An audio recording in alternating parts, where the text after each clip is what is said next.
오늘의 하나님의 말씀은 골로새서 3장 1절로 4절, 제목은 위의 것을 찾고 생각하라. 2021년도 1년 365일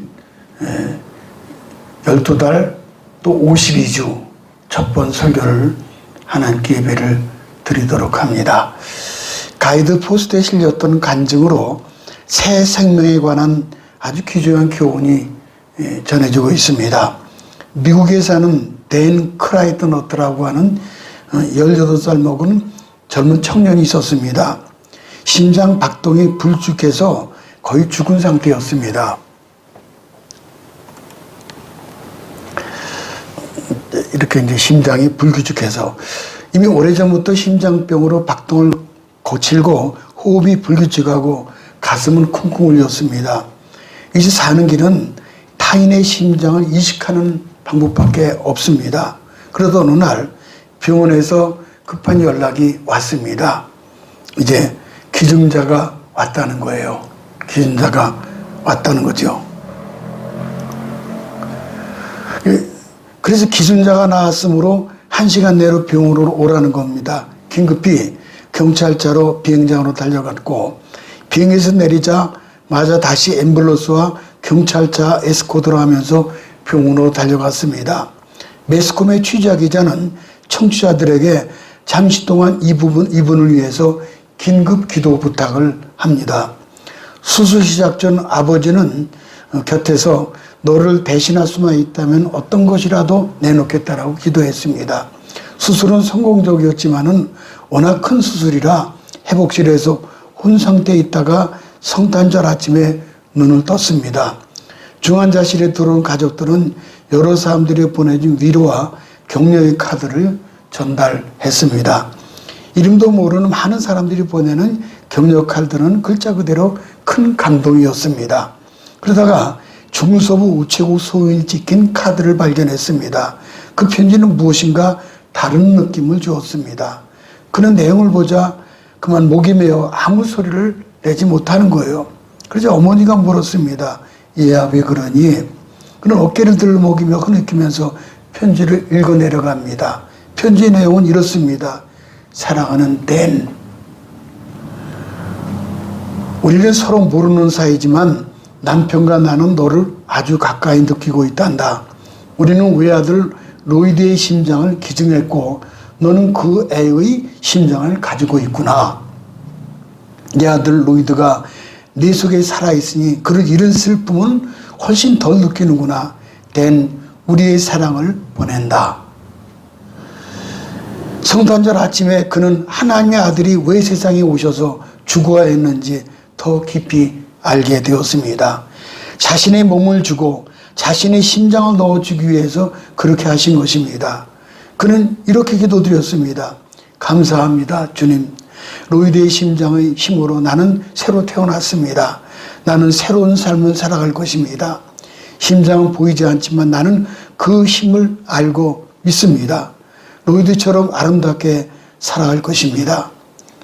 비유로 한다면 예수께서 마치 자기의 심장을 우리 몸에 넣어주신 것과 같다. 그렇게 볼 수 있죠. 이 그림을 좀 볼까요? 우리는 다시 살리심을 받아 새 생명을 얻은 것입니다. 예수께서 죄와 사망 권세를 이기시고 부활하셨습니다. 따라서 우리도 함께 이미 부활의 영광을 이제 입게 될 것입니다. 본문은 예수를 통해서 새 생명을 얻은 하나님의 자녀들이 이 땅을 어떻게 살아야 할지를 가르쳐주고 있습니다. 그것은 항상 위를 바라보며 위를 생각하며 동시에 땅의 일을 생각지 말고 그리스도를 닮아가는 것입니다. 2021년도 이제 한 해 시작될 때 이 말씀대로 또 한 해를 능히 이 코로나를 극복하시기를 그 외에도 극복하시기를 주님의 이름으로 축복을 합니다. 첫 번째는 항상 위의 것을 찾고 생각을 해야 합니다. 1절을 가볼까요? 그러므로 너희가 그리스도와 함께 다시 살리심을 받았으면 위의 것을 찾으라. 거기는 그리스도께서 하나님 우편에 앉아 계시느니라. 우리는 그리스도와 함께 다시 살리심을 받았습니다. 예수님만 부활한 것이 아니라 우리도 부활 영광을 입은 것입니다. 다시 한번 인생을 새롭게 태어나서 거듭나서 새로운 인생길을 가게 된 것입니다. 찾으라는 말은 성경 원어로 제테이테라는 말을 쓰는데 마태복음 6장 33절에 너희는 먼저 그의 나라와 그의 의를 구하라. 그리하면 이 모든 것을 너에게 더하시리라. 이때 구하라는 단어는 바로 제테이테로 쓰고 있습니다. 그러므로 찾으라, 구하라는 하시는 것은 같은 말입니다. 이것은 단순히 소원한다는 것만이 아니고 또 말로 구한다는 말도 아닙니다. 행동으로 찾고 두들기는 것을 말하죠. 찾고 두들기고. 이 그림을 좀 볼까요? 구하고 찾고 두드리는 거죠. 우리가 무엇을 잃어버리면은 찾아 나섭니다. 그때 찾을 때 가만히 앉아서 생만합니까? 그렇지 않죠. 여기 떨어졌는가 저기에 떨어졌는가 온통 집중해서 행복으로 열심히 찾는 겁니다. 위의 것을 찾는 것이 그런 뜻입니다. 위의 것이란 무엇입니까? 그것은 힐링한 것, 하늘나라에 대한 것이지요. 위의 걸 좀 볼까요? 자, 위의 것. 땅 이야기도 많이 있지만은 먼저 그의 나라와 그의 의를 구하라는 거지요. 그는 그리스도에 대한 것입니다. 바울은 빌립보서 3장 14절에 하나님 위에서 부르신 부름에 상을 위하여 달려가노라. 그러므로 위의 것에 우리의 인생의 초점이 모아져야 합니다.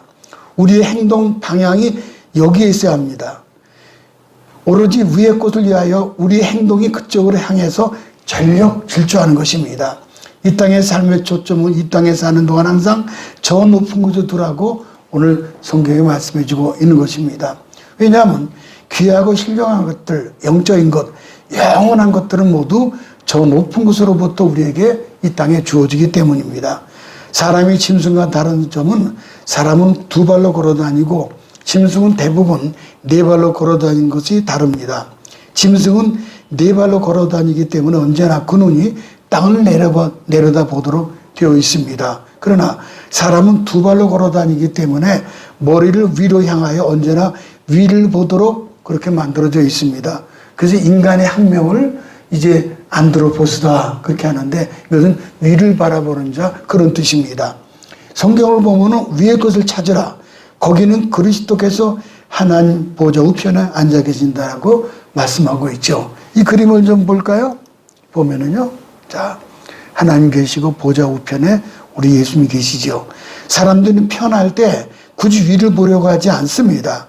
자기 스스로 살아갈 수 있기 때문입니다. 그런데 언제 위를 보게 되는 거 아니? 힘이 붙일 때입니다. 힘이 붙일 때예요.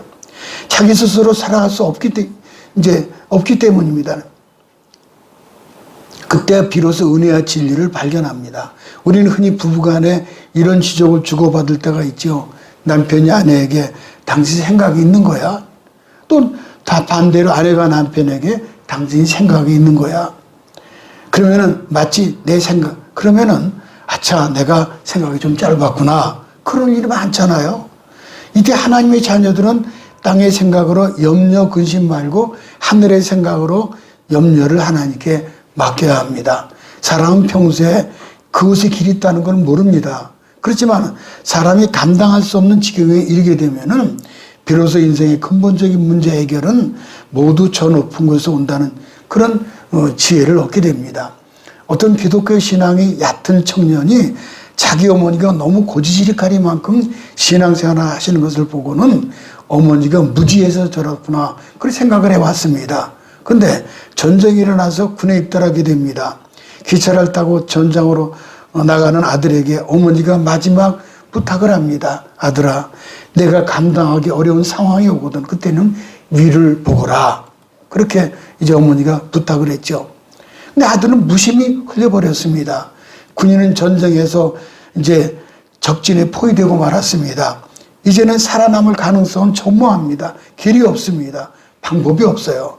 그때 이 병사의 마음에 순간적으로 떠오는 생각이 있었습니다. 어려운 상황이 오거든 위를 보라는 어머니의 간곡한 말씀에 강하게 떠오른 거예요. 그 위를 올려다보았습니다. 자신도 모르게 두 손을 모으고 위로 올려다보면서 하나님 저를 도와주세요라고 기도드렸습니다. 그 짤막한 기도지만은 얼마나 간절했겠습니까? 그 청년 군인은 어머니의 신앙이 무지하다고 비웃었지만은 막상 그 환경에 처해 보니까는 생명이 땅에 있는 것이 아니라 하늘에 있다는 것을 알게 된 것입니다. 그렇게 해서 군인은 위로 올려다보는 순간 이제 마침내 아군편에서 이제 작전 구조 헬기를 보내서 그 투입이 되었고 그래서 구출받았다고 합니다. 이런 그림이죠. 세상 살아가다가 어렵거든 꾀를 내기보다는 위를 올려다보시기 바랍니다. 그러면 보좌 우편에 주님의 일하심을 경험하게 될 것입니다. 그래서 사도 바울도 그런 경험 때문에 위를 보라고 오늘 말씀하고 계시는 겁니다. 두 번째는 항상 땅의 것을 생각하지 말아라. 2절, 3절, 상반절까지 보면 그랬죠. 위의 것을 생각하고 땅의 것을 생각하지 말아라. 이는 너희가 죽었고, 여기서 생각한다는 말은 프로네이테라는 단어를 쓰고 있는데 이 말은 마음을 굳게 먹는다. 그런 뜻입니다. 영어로는 set your mind. 그러니까 위의 것을 향해서 계속 마음을 어느 곳에 둔다, 묶어둔다 그런 뜻이죠. 이것은 우리가 예수 그리스도와 함께 내가 이미 죽었다는 것을 의미합니다. 함께 죽었어요. 예수님과 함께 십자가 못 박아 죽었다는 뜻입니다. 이 신앙은 내일 죽는다는 것이 아닙니다. 모레는 더더욱 아니죠. 나는 이미 벌써 죽었다라고 거기 하는 데서부터 신앙이 출발을 합니다. 갈라디아서 2장 20절을 가볼까요? 그거 보면은 내가 그리스도와 함께 십자가에 못 박혔나니 그러니 이제는 내가 사는 것이 아니오 오직 내 안에 그리스도께서 사신 것이라. 이제 내가 육체 가운데 사는 것은 나를 사랑하사 나를 위하여 자기 몸을 버리신 하나님의 아들을 믿는 믿음 안에서 사는 것이라. 그래서 유명하죠. 내가 그리스도와 함께 십자가에 못 박혔나니 이런 아주 그 복음성을 만들었죠. 이 부분을 가지고요. 이제 그림 볼까요? 아주 유명한 그런 말씀입니다. 예수님 십자가 죽으셨을 때 우리 옛사람도 함께 십자가에 못 박혀 죽었다라고 말씀하고 있습니다. 옛사람이요. 여기서 죽었다는 말의 의미는 끝이 났다는 이야기입니다. 누구든지 죽으면 끝 아닙니까? 나는 이제 죽었다. 문제는 덜 죽었기 때문에 혹은 아직 안 죽었기 때문에 문제가 되는 거죠. 그러므로 우리 믿는 자가 세상 사는 방법은 다릅니다. 세상 사람은 옛사람으로 한평생 달려갑니다. 그러나 우리는 그리스도인들은 옛사람은 십자가에서 다 못 박은 거예요. 이제는 새 생명을 받고 새로운 인생길을 가는 거죠. 중국 작가 루환안이라는 분이 마음을 다스리는 인생 철학이라는 그런 이제 책을 저술했습니다. 거기에 매우 교훈적인 이야기가 나옵니다. 이 책입니다. 그런데 그 책에 나오는 주인공 두 사람이 이제 병원에 가게 되었는데 A하고 B라는 두 사람이 가게 되었습니다.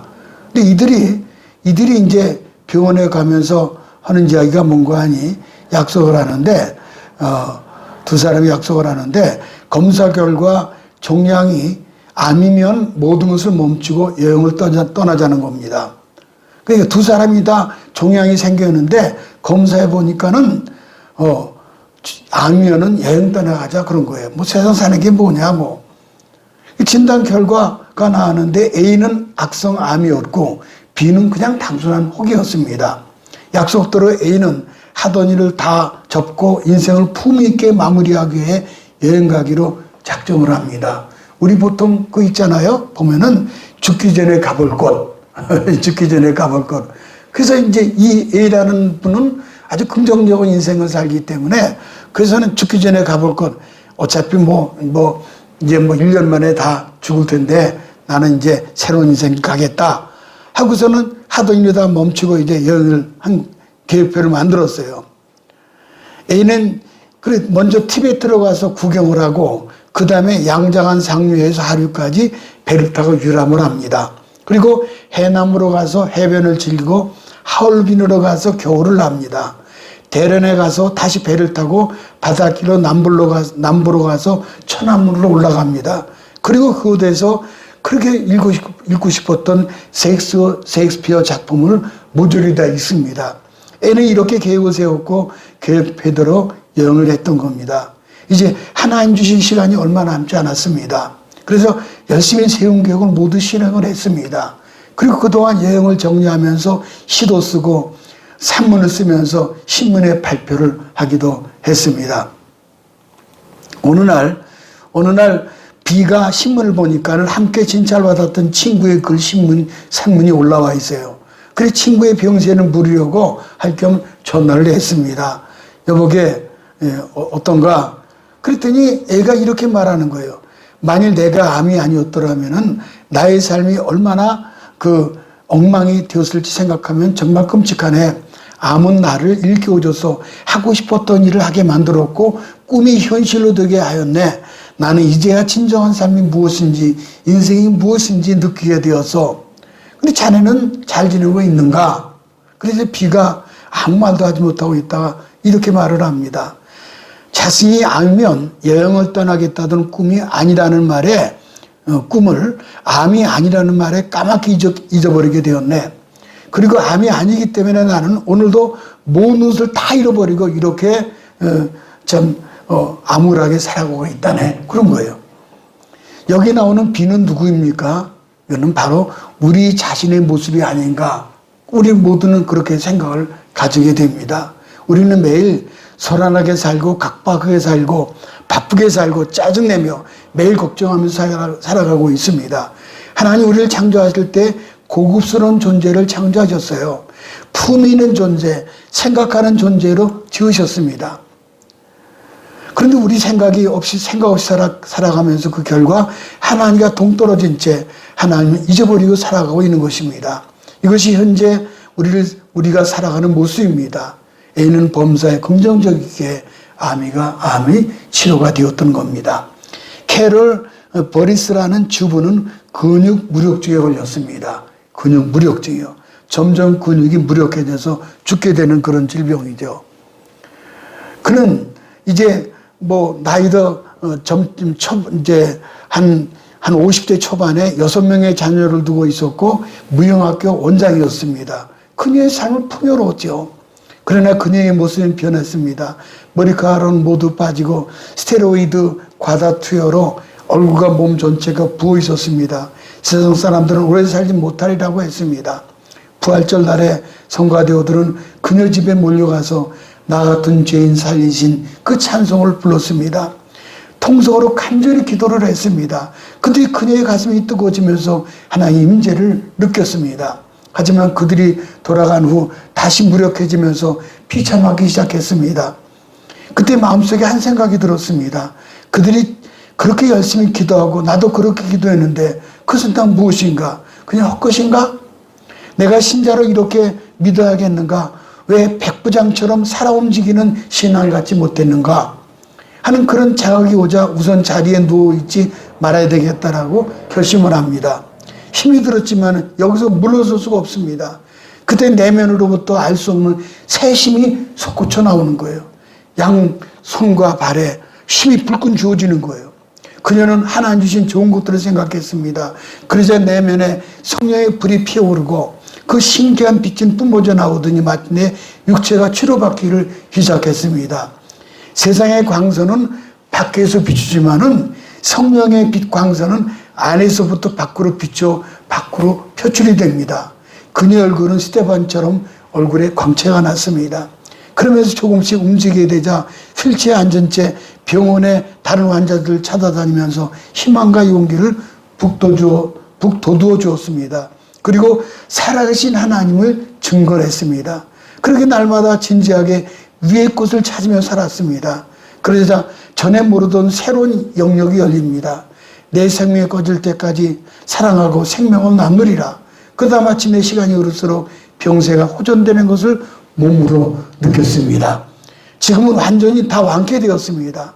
마음의 즐거움과 소망이 병을 이긴 것입니다. 자기가 살아야 할 이유와 목적을 찾게 되자 하나님이 새 생명을 주셨던 것입니다. 그래서 오늘 본문은 위의 것을 찾아라. 위의 것을 생각하고 땅의 것을 생각하지 말라고 말씀합니다.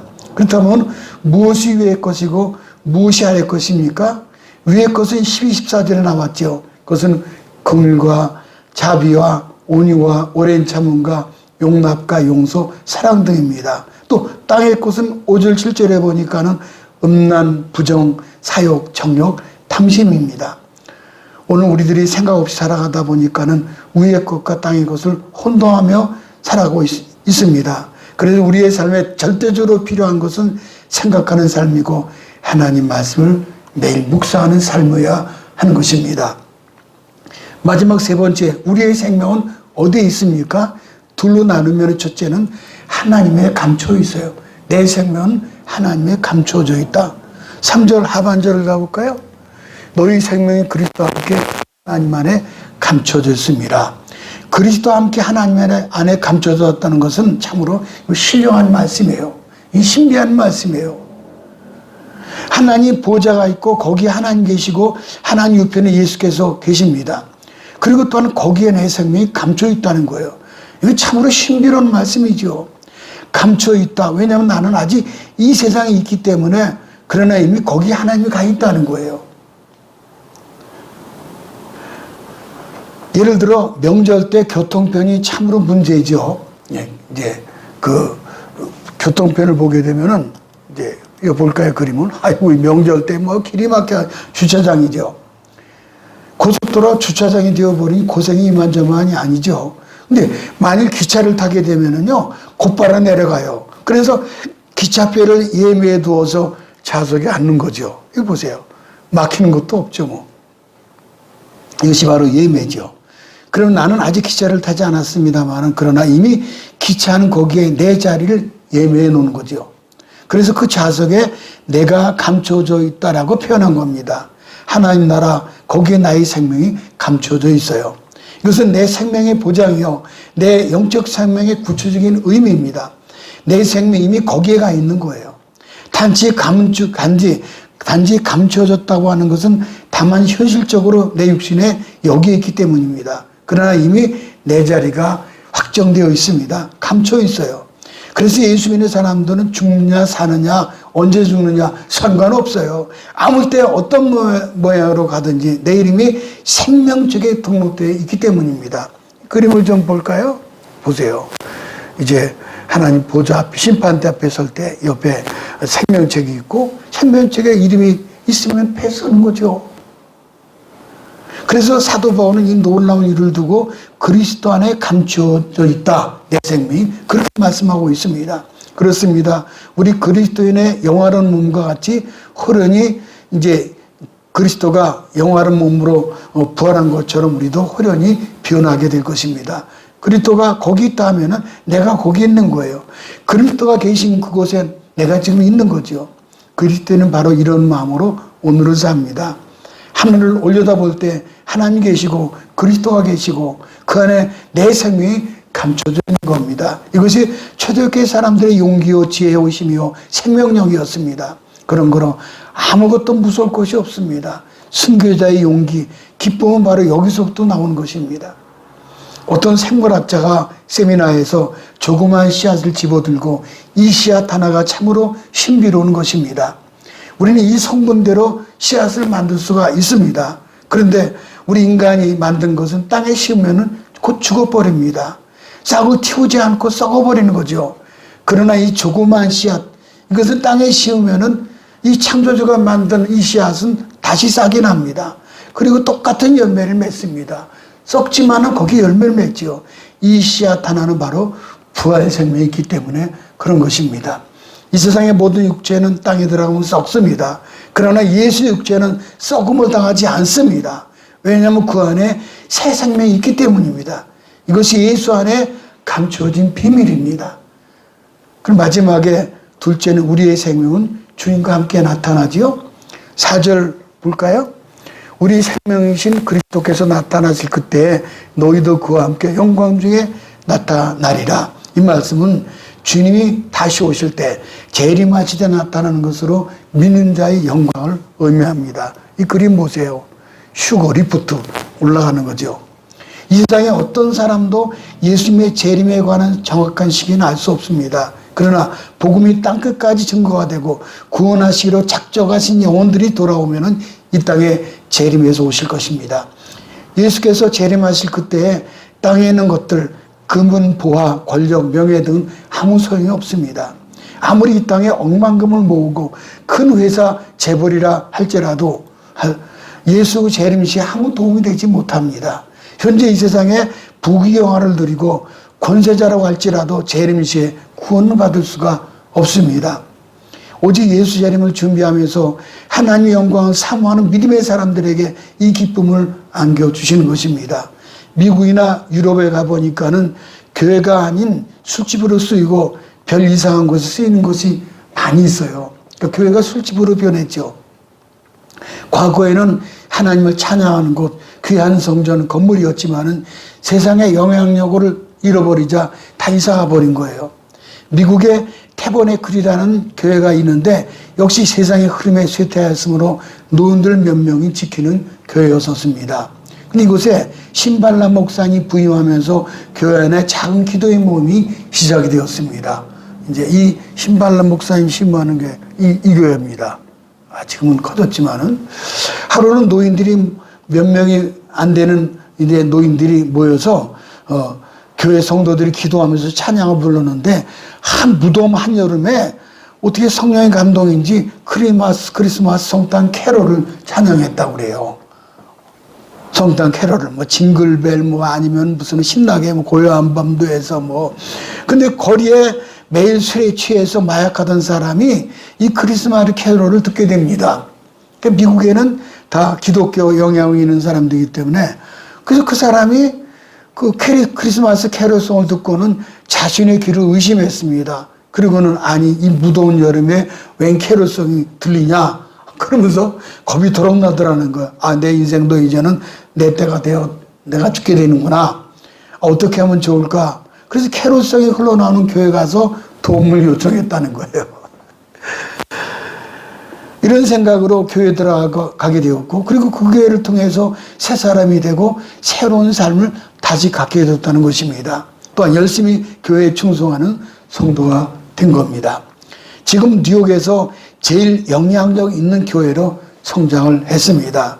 교회는 이렇듯 날마다 신선해야 합니다. 모쪼록 우리 비전교회는 날마다 위의 것을 찾고 생각하는 가운데 새 생명을 얻게 되기를 주님의 이름으로 축원합니다.